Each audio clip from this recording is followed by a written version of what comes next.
little back, I started telling my mom about something that one of my problems, and she's like, "Man, whatever it is, just sweep it under the rug, okay? Sweep it under the rug." That's how we always dealt with our problems, no matter what was going on. Just pretend it doesn't even exist, and then 5 years later you can pay for it.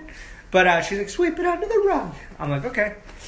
And then she wants to blame me because our dog died because it got to the crystal meth that I had swept under there.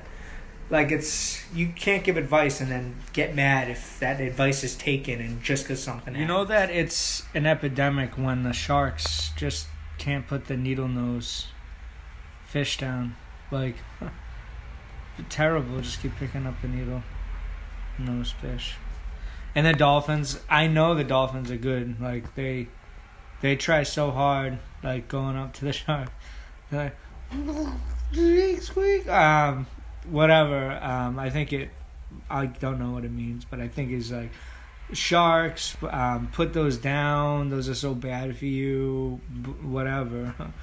It's so bad. I remember growing up, starting to get older, and you still had that friend that had all those fucking little kid toys or trading card games and stuff, and you're like, fucking loser.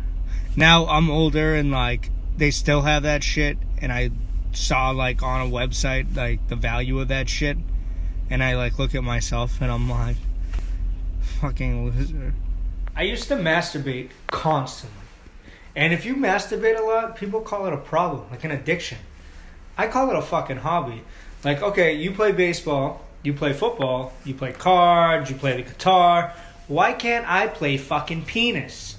It's a fucking hobby. It's only a problem if you call it a problem. Sheesh. I was always curious why all the kids got so excited to sit on Santa's lap every time Christmas came around. And then as I got older, I realized that I was the only kid who sat on his lap every single night.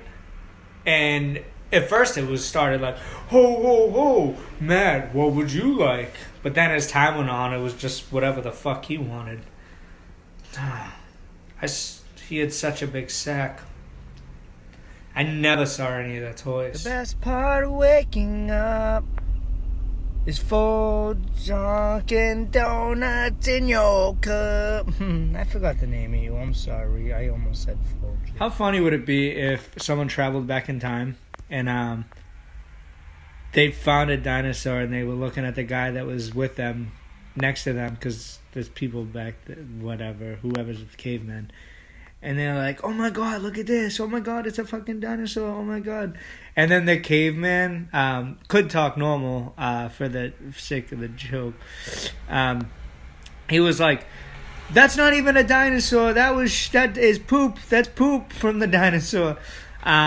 And then the guy like lifts up and he's like, oh my god, it is poop. Oh, and it's like all poop just like sliding through his head. When I was little, I asked my mom for a dog. She's like, no dog. That's how she sounded. No dog. I don't know. Maybe she was from the South. Mate. No, she sounded normal. I was like, can I get a dog? She said, no dog. And I'm like, come on, please. And she's like, no, I'll get you a pet. So I come home from school, I'm thinking, maybe I got a dog. Maybe I talked her into it. She had a fish in a bowl on the table. And I was upset. I'm like, this is not a dog. She goes, it's free, it lives, it swims. This is kind of like a dog. And the next day, she realized it's kind of not like a dog because it was dead on the table with a string around its neck like a leash. Big difference, Mom. Thanks for me.